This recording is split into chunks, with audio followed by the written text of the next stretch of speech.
Guys, mumpung lagi ada promo, mumpung lagi ada diskon dari seller ya. Nah, ini buat teman-teman semua atau buat para ibu-ibu, para orang tua nih.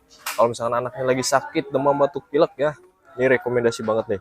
Lagi sakit, demam, batuk, pilek, terus nafsu makannya berkurang. Nah, ini buat nafsu makan ya, diminumnya sehari sekali.